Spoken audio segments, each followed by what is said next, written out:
Okay, why don't we get started? Well, welcome to our plenary session that's called International Perspectives on Men's Sheds. Because what we're part of is no longer local, no longer regional, it's global. Today, we have more than 3,500 sheds operating across 20 countries globally, including Australia, the United Kingdom, Japan, New Zealand, the United States, and Canada. Different cultures, different systems, but the same mission, connection, purpose, and lives changed. Now, here in Canada, we are still a young movement, but don't confuse young with small. We are the fastest shed growing country in the world. We are building momentum, and we are shaping what comes next. And importantly, we are not starting from scratch. We get to learn what worked, what didn't, what actually matters. That is what this session is all about.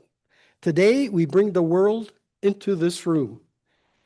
And let me introduce three leaders who represent decades of experience and real impact. Starting from Australia, joining us virtually is Dr. Barry Golding. And I know it's, 4 or 5 o'clock in the morning there, Barry? Nice to see you. Yeah, 5 o'clock in the morning. Okay.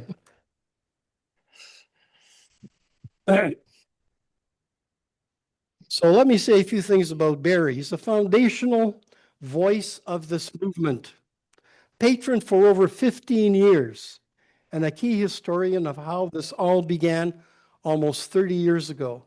He's the author of 2 books on men's sheds, both of which are available at the Men's Shed Canada table in the exhibition area.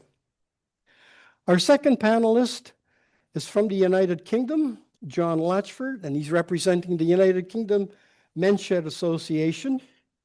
From local shed, and he started more than 5 sheds in his area, to national influence in his role as chair of UKMSA for 2 years. He is now the shed's leading expert in growth and structure. And we all know that the United Kingdom has built one of the most developed networks in the world, and John understands how to make that sustainable. So, John, welcome to Canada.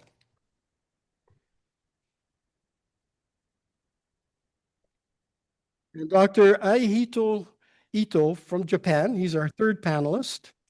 So Aihito is a neuroscientist. I don't know how many of you know what a neuroscientist is, but that's what he is. And he's a senior assistant professor at Tohoku University and the executive director of the Japan Community Sheds Association, where he leads the adaptation of sheds into the sheds model in a very different cultural context, where loneliness and isolation are major health issues. So thank you, Dr. Ito, for being with us today, and let's give him a nice, strong welcome.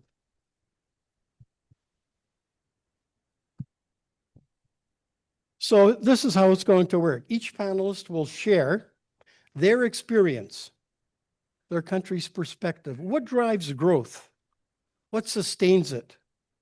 And what lessons matter globally? Then we'll ask a question, and we'll leave another question to the audience after that. So why don't I begin with Dr. Barry Golding and let him make his presentation now. Barry? Thank you, Robert, and thanks for the introduction. My sincere thanks to Men's Shed Canada for this opportunity to briefly contribute to your important and timely conference. I love the slogan, Plains to Peaks to Pacific, and it's wonderful to see my friend Aihito Ito on the stage. Good to see you again. I was all set to come to your 2020 Squamish conference when COVID broke, and this time my wife's health has had to come first, so I couldn't come. I acknowledge that many First Nations here in Australia and also in Canada, and pay my respects to their elders, past, present, and emerging, there are many opportunities for sheds to be welcoming and inclusive of First Nations men whose master craftsmen were carving wood in Canada and Australia tens of thousands of years ago.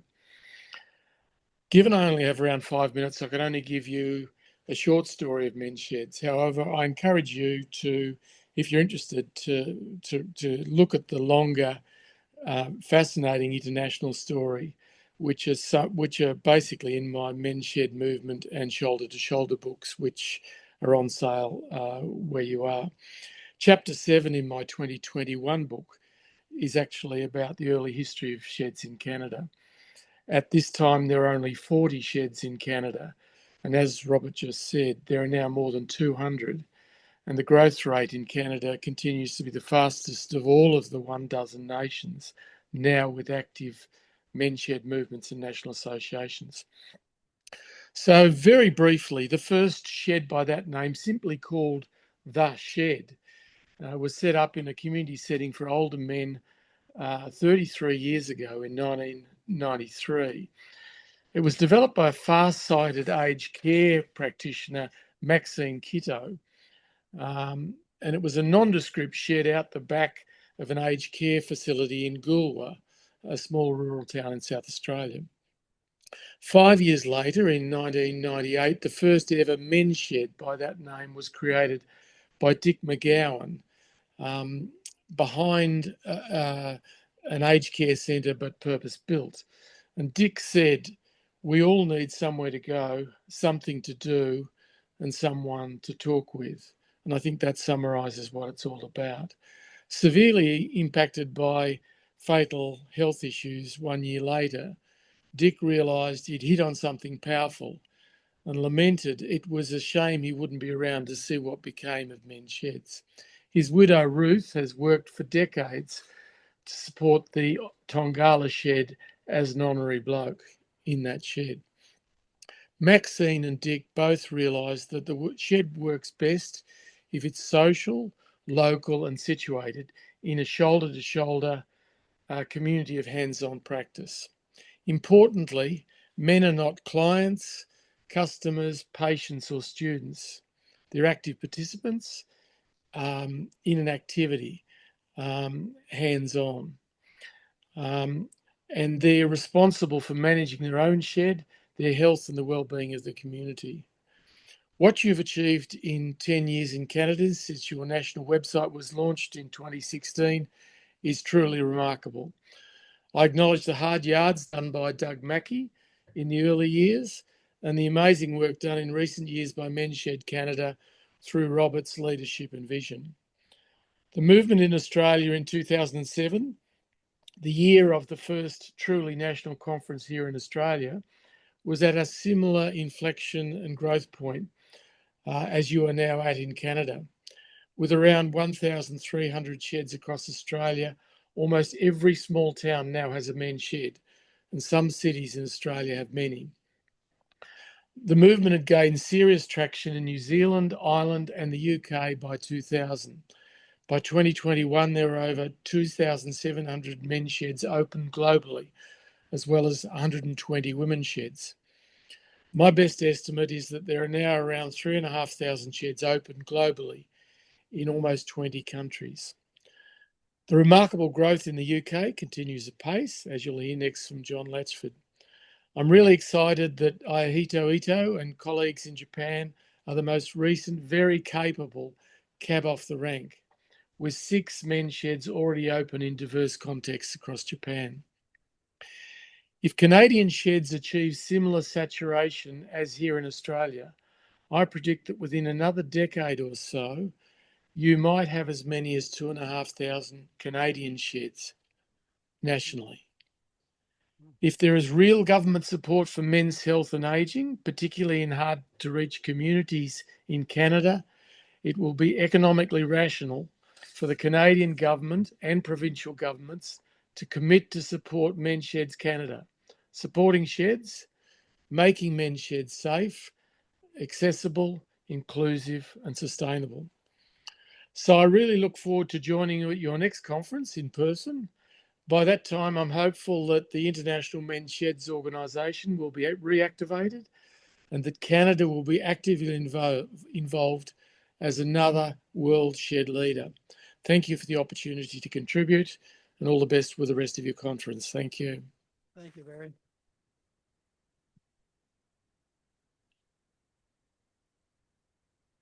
So I'll ask each panelist one question after their presentation, and to you, Barry.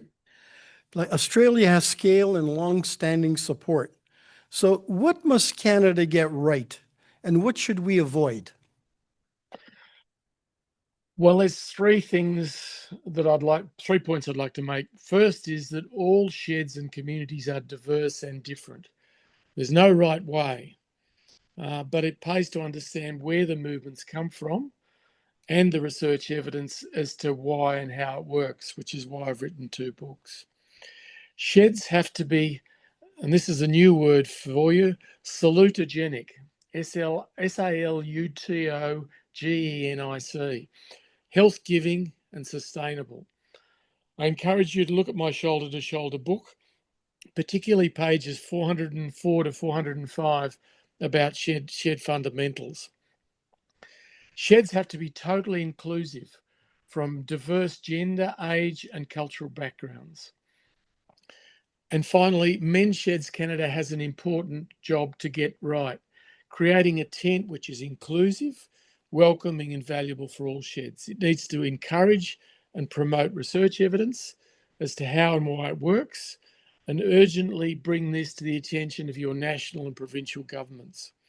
But it also needs to be grassroots, respecting local shed autonomy and independence.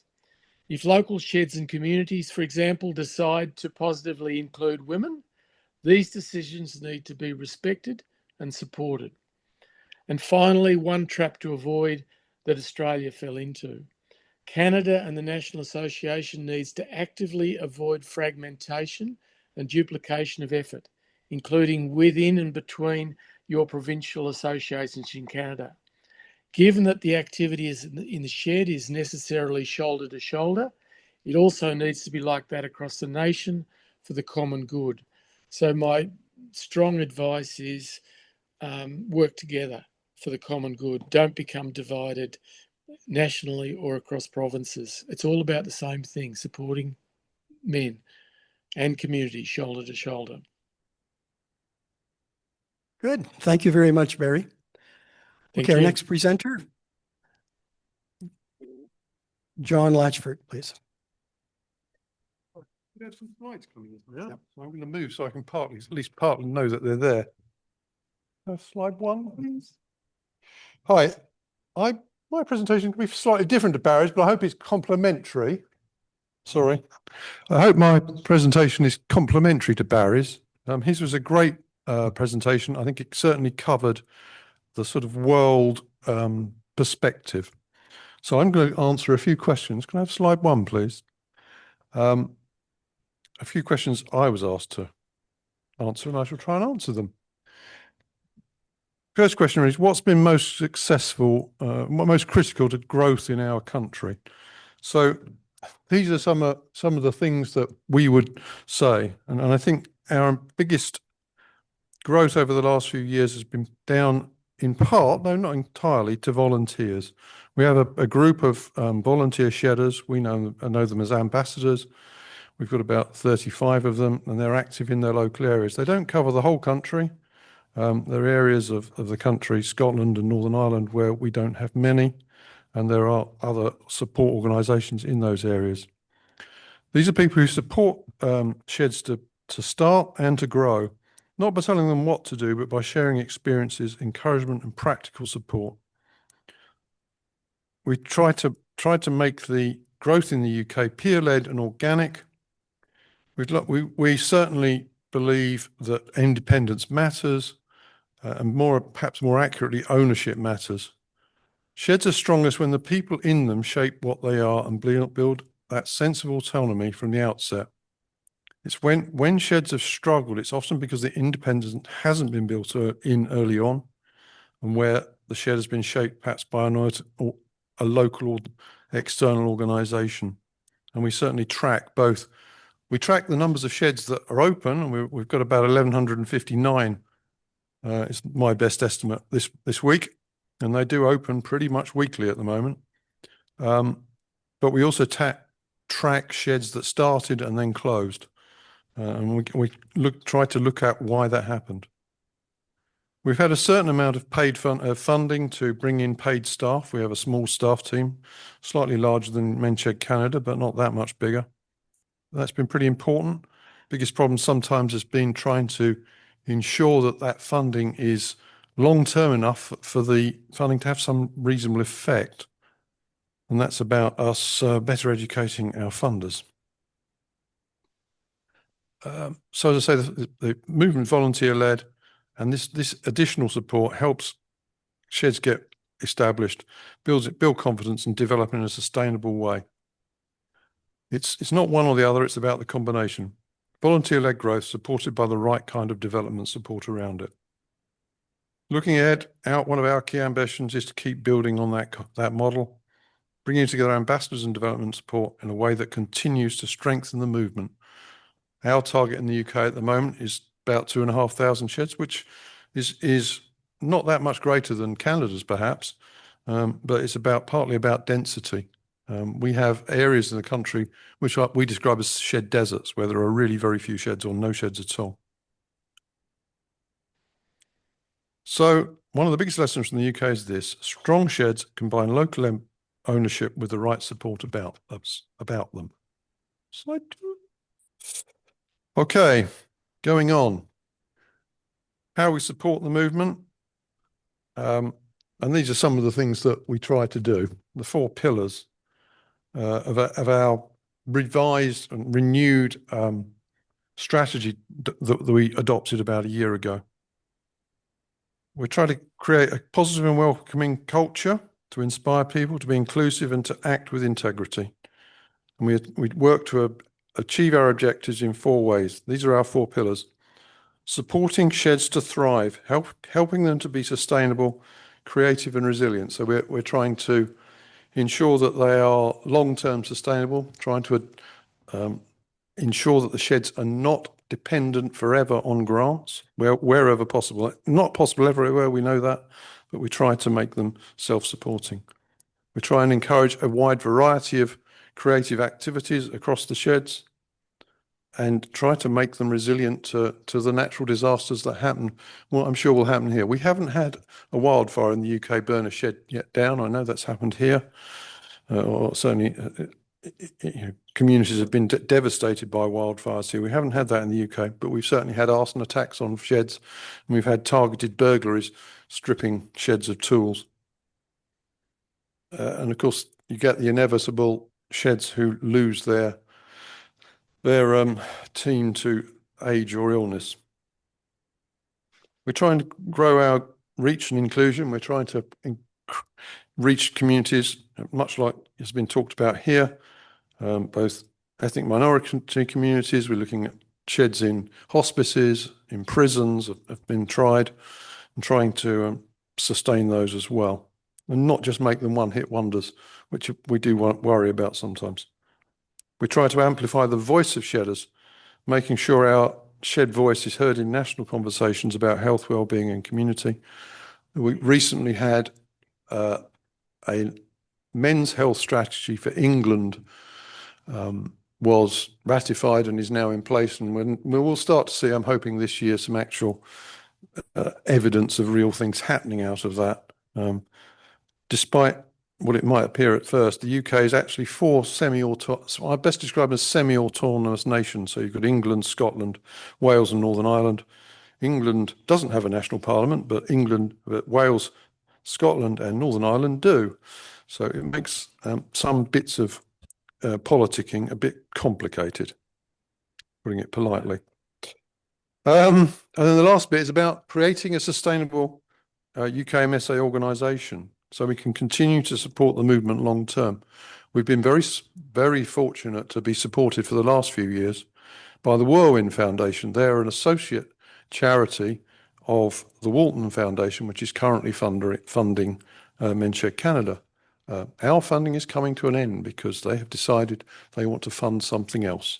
And that is a risk that all national organisations face, is that they have to look at other ways to funding. And we spent much of the last year on looking for new funders. But one thing we're really clear on internally at UKMSA, and we try and promote that in the movement in the UK, is we exist to support the movement, not to lead it or to, we're not regulators. One of the things that I'm sure happens in Canada, we occasionally get complaints about sheds saying, what's going on in shed X?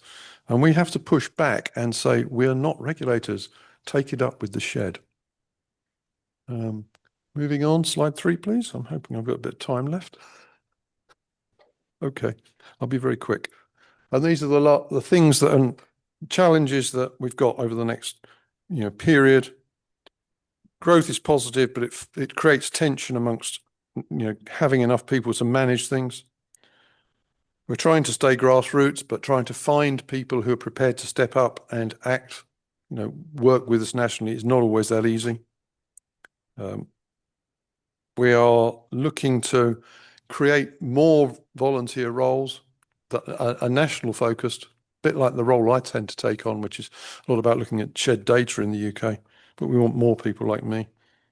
And it's all about better relationships, longer term relationships with external organisations like you're working with Help Age Canada. We're starting to build a better relationship than we've ever had before with Age UK, which is a very similar organisation in the UK. The one thing that we see as a risk, the more successful that sheds become, the more they're asked to become something that they're not. So we're trying to avoid that. And I can probably leave it there.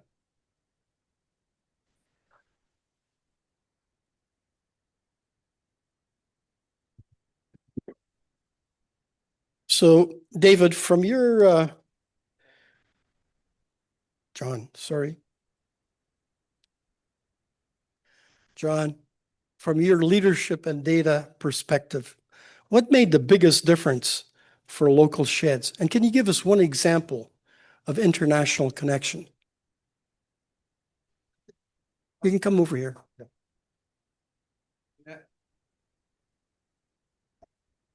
Out of the adversity of the COVID period, I think, and not so much me personally, but I think for a lot of shedders in the UK, there were quite a lot of relationships formed by shedders in the UK with shedders around the world, in Australia and maybe I'm hoping in Canada. I honestly don't know. In terms of using Zoom to create that, and I was talking only last week to a shedder from Liam O'Gogane from a shed in Donegal in the Irish Republic about the way he's working with sheds both in the UK but also in Kenya. There's a shed in Kenya and in New Zealand, directly shed to shed to shed. And we certainly would support that, a much more wider, I've been incredibly, overwhelmed by the welcome I've had the last couple of days. So thank you very much for that. I hope that helps.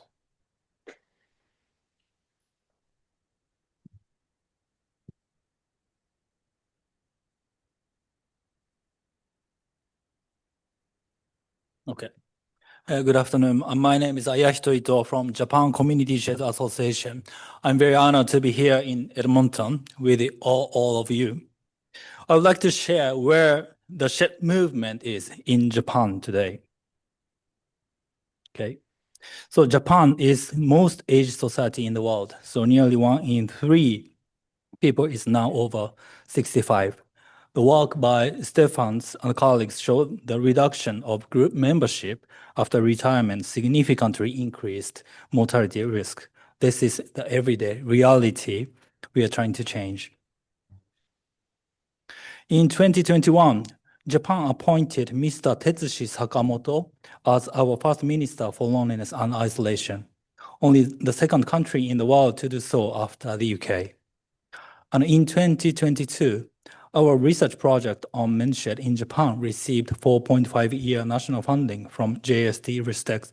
So today, the shed movement in Japan is supported both by policy and science.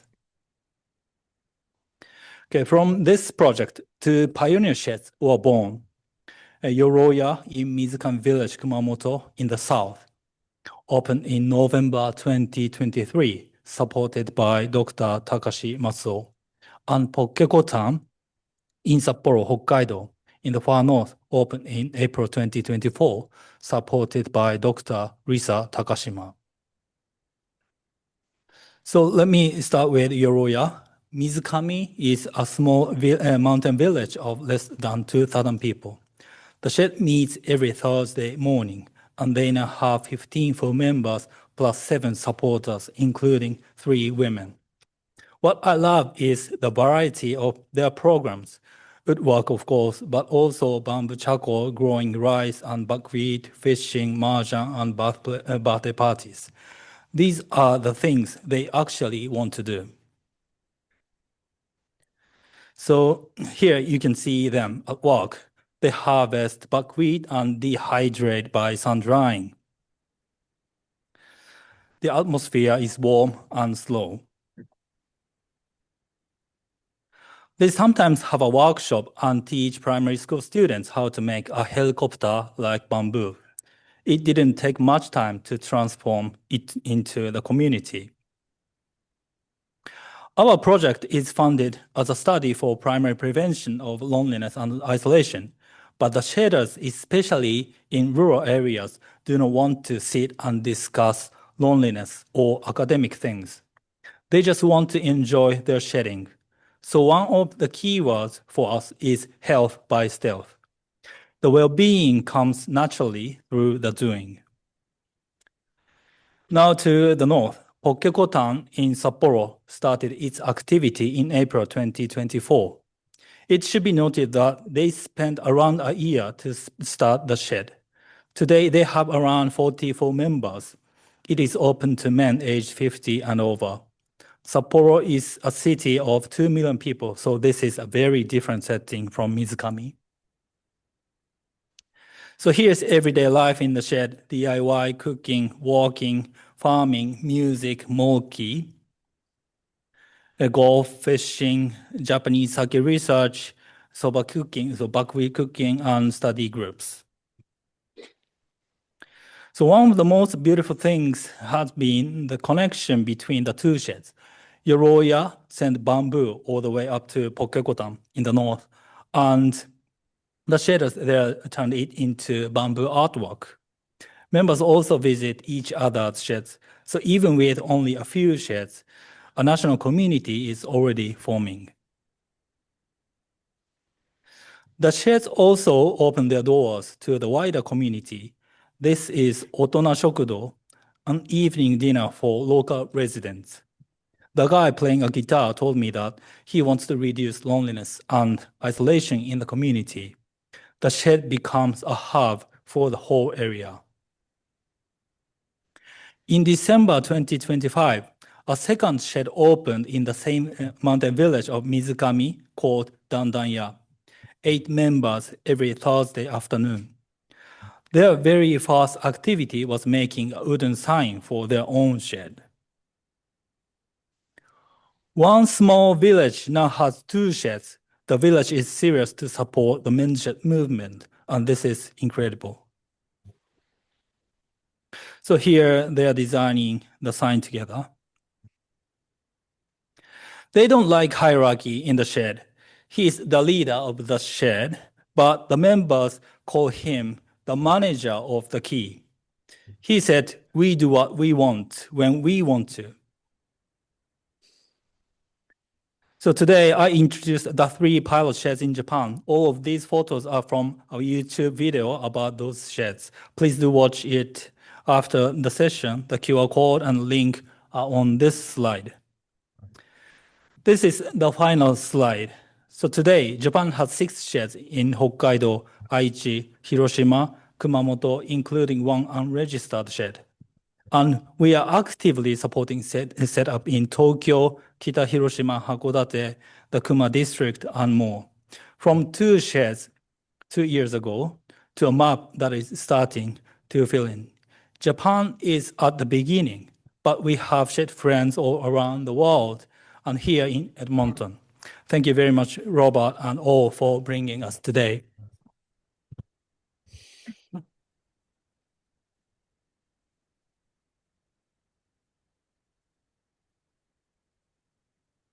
Thank you, Aito. Let me ask you this question. Like Japan is in a unique context. What would you change? What translates easily and what needs to be rethought? Yeah, this is, thank you for your question. So this is very important. So what I found is that, huge overlap between other countries. So for example, shared ethos, members decide what to do, shoulder to shoulder, help by stealth. So those keywords are very important in Japan as well. Yeah, on the other hand, so we need to think about the label of men's. So when we started our research project, one research advisor criticized our project because we use the term men's. So they said, he said that, okay, so this is so you get support from government. So you need to focus on both, so women and men. So we use the term community shed instead of men as a research project. But now actually, so as you see here, so we have mentioned now. And another thing is workshop default is not the case in Japan. So in some cases, they like woodworking, but people in urban area don't have much experience of woodworking or metalworking. So they prefer studying or gardening or walking or fishing or something. And so last thing is language and international training. So exchange, every exchange currently costs Japanese shedders who speak in English hours of translation. So yeah, we need to redesign or rethink about how to train with Japanese sheds.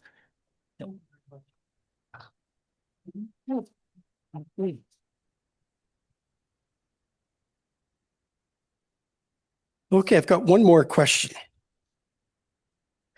Can any one of the three panelists give us one practical action that every shed can take in the next 12 months to build a meaningful international connection? Because if we get this right, this movement doesn't just grow, it multiplies. So who would like to take a chance at answering that question?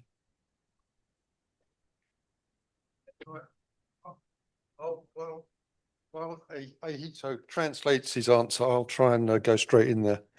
I think from my perspective is the five largest nations, i.e. Australia, New Zealand, Canada, UK, and Ireland, account for the vast majority of those 3,500 sheds. And as far as I know, all five of their national websites have a map similar to the one on the Canadian men's shed website. And you can get so kind of my suggestion is almost pick a shed almost at random from one of those maps and just try contacting them. And if nobody comes back to you, contact the National Association and tell them you've had no contact. Because perhaps we can then wake them up. Certainly in the UK. I mean, if you get no reply from the Australians, don't tell me, tell them. But that's kind of, I think, the only way to do it. I mean, they're guys, I came, as you'll find out in a minute, I came here in 2021, in December 2021, to meet Robert and Barbara on a flying visit for a day in Vancouver. I visited Barbara at the United Way's office, and then I went to Coquitlam, if I get it right, and Port Moody Sheds, and was very welcome. And what I brought away from that was that Canadian men are not that different to UK men.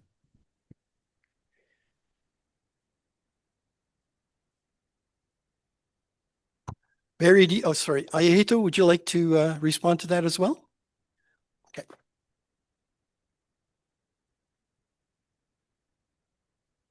So yeah, so what I want to say is that so I've been surrounded by great people like John and Barry and Robert and so many kind and generous people. So my English is not so good, but they teach me many things. And so punch where are you now? Punch outside. So he taught me a lot about how to connect with other people. And he's not a member of a specific shed, and I'm not a member of a specific shed. And I asked the reason why he is not a specific a member of a specific shed, and because he is interested in the networking. And my role would be that, and I need to continue. I want to continue the work Barry did, Punch did, Robert did, and John did. Yeah, like that. Yeah, yeah, sorry, random thought, but yeah, this is my yeah.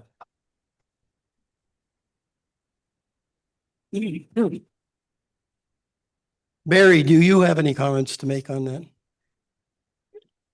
I think it's important, as John and Ayahito have mentioned, that we're all in this together. Where it is an international movement. When you're sitting inside your own shed, it seems like that's the only thing that you know.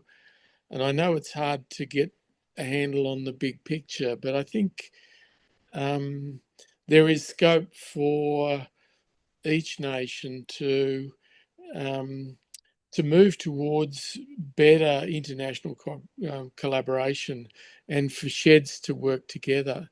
One of my visions is to see the International Men's Shed Organisation, which is currently not really functioning as an international organisation, to start to provide a website which allows people like a one-stop shop where they can go and they can see what's happening in Japan or in Kenya or in Canada or in Australia.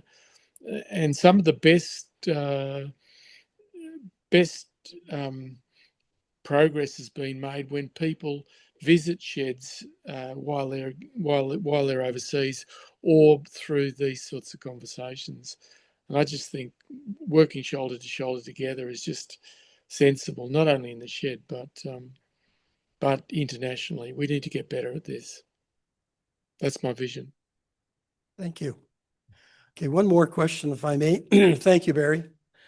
If you were to design a global shed of the future, what would that look like from your country's perspective? Anybody? John? You're good at this. I was pretty worried about this question. I still don't have an answer. I suppose what it would be is that in the shed, there's, instead of you having to go home and use Zoom like in my shed, you'd actually have a portal in the shed wall that you could just turn on, tune into whatever shed was meeting somewhere else in the world. You'd have a nice big portal in the wall. Could be a bit like 1984, but maybe not. Thank you. Are we done now? Yep. Barry, any thoughts? No, look, I think I've used all my powder. Thank you so Okay. much. Well, let me turn the questions to our audience. Anybody have a question, please? My name is Jason from, when you mentioned the question about acting sheds internationally, kind of sparked a thought for myself of there's a number of communities around Canada and the world that are twinning, or twin communities. And perhaps if we were to adopt that same model and twin, I believe that's sort of possibly along the lines of what John were suggesting, but actually to formalize it a little bit more. And some of the communities have different members that are, whether they're from Ukraine or Hungary or what have you, that their communities already have connection, if you will, with another part of the world, and then aligning those communities with sheds that are in that part of the world. Thank you. Yeah. Okay, then. Could you repeat the question? Just a minute. The question was about twinning, the importance of twinning between countries and between sheds in different countries. I think one way we could look at bonding the international effect is every shed in Canada adopt a shed in a foreign country and become brother sheds.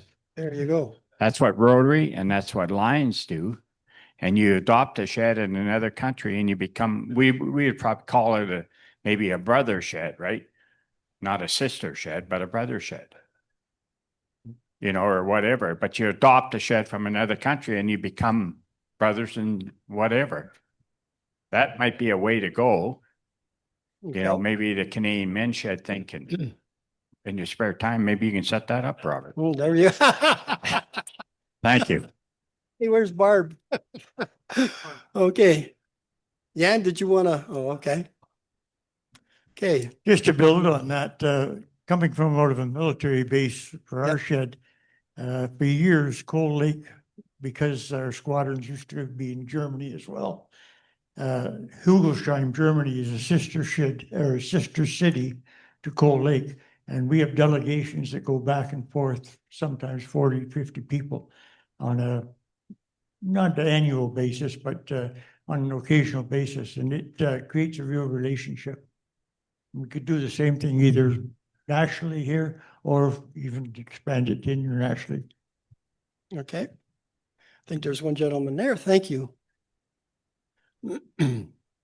I'd just like to say, went through my minds, I'm part of an organization that we've been setting up AIDS orphans and street children units in about 28 different countries around the world right now, mostly Africa, Indonesia. So it's based on training national young people to take care of orphans.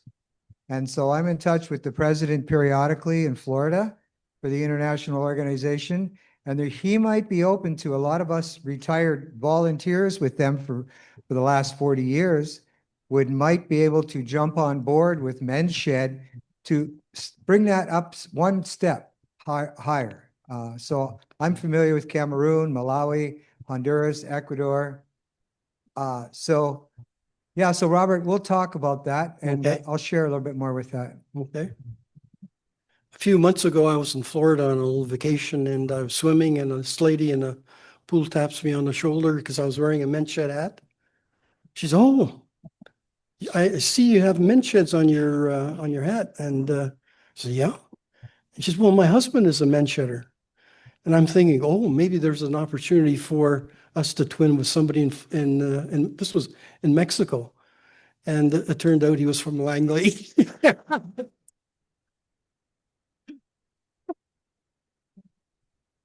Okay, I'm not sure how much time we have. Okay, go ahead, John. This sparks a thought that I'm having in this conversation. The world is becoming really so small in many ways. And one of the ways we may be able to work on the relationships, because this is all about relationship building, there are diaspora communities peppered all around Canada. And what we've learned, if anything, this weekend, as the relationships are the basis of all of this. And you may have relationships that you could build in your own communities that could give you a platform to reach out to other countries that you know will have a richness and an ability to get into a way where we're not parachuting in as twinning. You know what I mean? That's an interesting thing to do, twinning, but it's not a real relationship in some ways. And so I'm just thinking that if relationship is our strength and currency, that bridging linkages in your communities to where you would hope to eventually have a link with a shed in another community might be another way of doing this. Okay, thank you. Sorry, I'm getting the hook from Sherry over there, so I've got to end it. But I just want to let you know that those who are expecting travel allowance checks, please come see Barb at the registration desk during the coffee break. And I think he wanted to say something. Barbara, if you could come up as well. This is a very quick presentation on behalf of the UK Men's Shed Association to two people we recognise for their consistent and 5 years of work or more. Barbara, if you'd like to come forward. This is just marking your first national conference. A little presentation from us to you.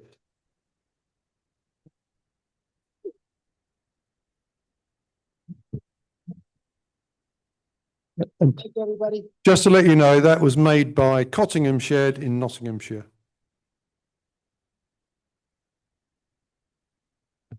Okay, just before we break, we're gonna have a short break and then you can grab a coffee, grab a bite to eat. And then we're gonna have a session on like 60 minutes, 60 seconds